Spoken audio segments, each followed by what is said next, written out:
In most refugee camps, one would imagine small bungalows or, at the very least, some sort of tents.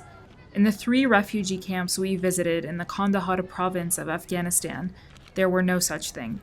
In all 3, most people only had been at the makeshift camp for a total of 5 days, a testament to the ongoing fighting and just how ever-evolving the situation is.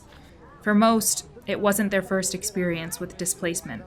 Several experienced it regularly throughout their lives, through the several occupations, invasions, and subsequent infighting in the country.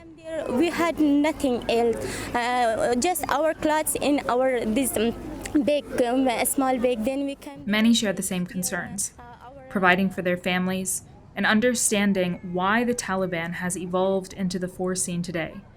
Because people have only been in the camps for such a short period of time, the government has not yet caught up with offering all the services that need to be available. 2 of the camps we visited were schools not being used for the summer holiday. It really is, when I say a school, I mean a school. I mean that classes are off for 3 months, and the Afghan government told the director of the school, that means this place is now going to be a place where IDPs are coming. It is a school. There are no showers, there is no cafeteria, there are no increased bathrooms or any sort of extra facilities offered. It is a school, and people are having to make do with that, whether that means 9 families in a room sleeping on the floor. And of course, you put a bunch of random strangers in the same room together, and that does mean there's going to be fighting, there's going to be disagreements, and people are just having to put up with that because, and I really want to stress this here, there are no other options. One of the camps was a mere kilometer from the front line with the Taliban.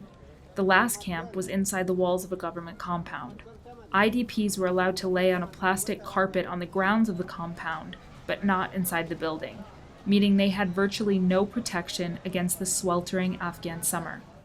People were forced to make do with what they have, or what they were offered.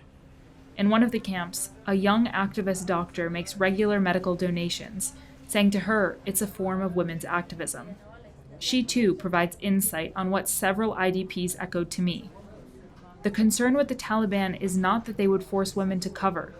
We're Muslim, she says. If they want us to cover, we'll cover. But that they disallow women the basic freedom of movement, which has proven necessary to the security and stability of the nation, especially in crisis. In general, rights come from cultural expectations. We want the rights Islam grants us. Men cannot take them. Islam's rights will bring us prosperity, not democracy, she says. Despite the conditions of the camp, conditions in the governmental hospital 5 kilometers down the road are much worse. We just finished a tour of Midway's Nika Hospital here in Kandahar. It is the only governmental hospital, so there are 3 or 4 provinces that mainly feed into this hospital, but depending on the amount of violence, it could be anywhere up to, 11 or 12 different villages. And honestly, I've never seen these kinds of injuries before. You see children on breathing devices, gunshot wounds. There's even a chart on the hospital wall that says how many gunshot wounds there are, how many war-inflicted wounds there are, and the doctors are saying they're just expecting more to come. We spoke to the brother of 18-year-old Noor Ahmed, a tailor who had been shot that very morning while riding his bike. His village is in disputed territory between the Afghan forces and the Taliban, and he doesn't know who shot him. In fact, that was what several patients said. I don't know who shot me, and that's why I don't care who runs the government. I just want peace.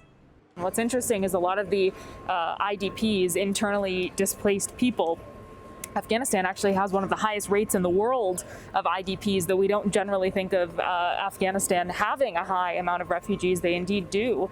A lot of them are saying, we don't care if the bullet is from the Taliban, we don't care if the bullet is from the Afghani forces. The point is that it's a bullet, and we need peace, and we need our youth to stop dying. The head surgeon at the hospital said that for now, they've been able to keep pace with the injuries, but with cases exponentially increasing, that won't last for long. All he can do is keep putting in the work for his country and hope that the fighting stops soon.